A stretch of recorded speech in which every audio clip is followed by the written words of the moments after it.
Okay, so the water pump's back on. Let's take one more look around to make sure that we got everything nice and tight and hopefully it doesn't leak. Please excuse the fan in the background. It's about 100 degrees right now, so I kind of need it. There's our water pump rebuilt from Mazier, which they're down the street, which was super cool. I've got my funnel here. I'm gonna put some coolant in it. Pray it doesn't leak. Pray I fixed all 3 leaks. Bloop, bloop, bloop. Ooh, it's getting wild. We got some coolant in the valve covers. That's okay. We'll look around. Make sure everything is gonna be all right. All right, it's been a few hours. Let's double check our work. These ports aren't leaking.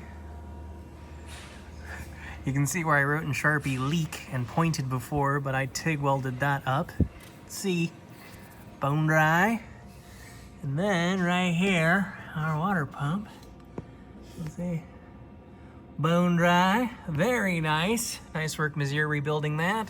That fitting was leaking too, right? Or maybe it was this one. Bone dry. All right, I think we're out of the coolant woods. Very nice. So now I've moved back to the wiring, and I know it kind of looks like a jumbled mess right now, but it all makes sense in my head. So the first thing I've wired in is these switches. This is a momentary switch, so when you turn this on, you can hear the relays connect. The computer and the fuse panel are now live, or at least half of the fuse panel. And that's important if you're trying to wire in your turn signal switch or combination switch. And you can see these wires come out. I think this one is left and this one is right, but they both go to front and back, so you have 4 wires total. And if I have this connected right, when I push up on the turn signal switch, it should light both of those lights up. Very exciting. I have 2 light bulbs there to kind of simulate the load that the flasher is going to indicate, because it's going to do the front and the back of the car, right? All right, so this is exciting. I haven't tried this yet. Oh, I faked me out there for a second. It took a little bit. Yay! Some lights actually work. That's cool. And then I'm going to try the left side off camera, and that should work too. But that's a good sign. That means we are heading in the correct direction when lights are working in a car using its stock controls. The other thing I want to test is whether or not the starter works. So I have this hooked into the starter solenoid. You have to push this first. This will make it hot. That way you can't just push this and it'll turn over, because that's dangerous and silly and you don't want it that way. I have the neutral safety switch bypass, so I should be able to turn this on, so the car's on, and push this button and the engine should turn over for the first time. Let's watch. Yay! So remember, we have our fuel injection system all hooked up. I've even got our injectors on, but that's not gonna matter for this test. I've already have all of our fuel lines ran. I just put 5 gallons of 91 in it. I have not turned the fuel pump on yet. This fuel pump's been sitting for like 15 years, so fingers crossed.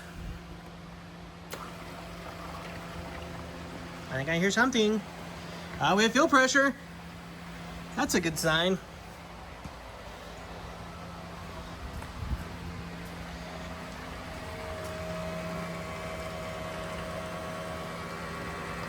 Oh yeah. Oh, it's definitely running. And now what you do is, you can do this while it's running or while it's off, after you've pressurized it, is just feel every single fitting and look for gas. Like right there, found a little bit of gasoline. Okay, so it's leaking out of this fitting right here. Honestly, that's not so bad. I thought we'd have a lot more leaking fittings. And just do that for every single one. But the big one that I'm worried about is down below. Let's check that one out. And then we can check underneath the car for fuel leaks. Remember, this is that crossover that connects both saddle tanks, and I don't feel any coldness. Nothing there. I think we did it. I think the fuel system's done. Front end is on. It is very nice looking. We even have these custom brackets that grab the fiberglass more meatily, which is nice, because I think stock from Factory 5, they just wanted like washers. Not great. More of the interior is in, looking very fresh, very fly. And you can lift up the clamshell and it holds itself up. Trick. Very cool. I think what I'm gonna do next is put the lights in. Let's go. So wiring for the headlights all done. secured into the fiberglass and wired like this. I'm gonna clean this up just a little bit more with some more sheathing because I don't have this connector for the blinker and running light, but it's all basically gonna look like this when it's done. I'm actually pretty proud of that. I think that looks really snazzy. And what I'm even more proud of is when you hit the lights, yay, and the high beam, yay. All right, but now I can turn my attention to the fan. So it has two really big, nice fans that are on this really nice big shroud on the radiator. It's gonna offer a lot of cooling for our LS. We can see the big powers for the fans are coming on these large gauge wires, and they come in basically to this. And what this does is take really big power from the battery and distribute it. Think of this as like a big multi-function relay that can control things like fans and water pumps and stuff like that, and a big electrical load.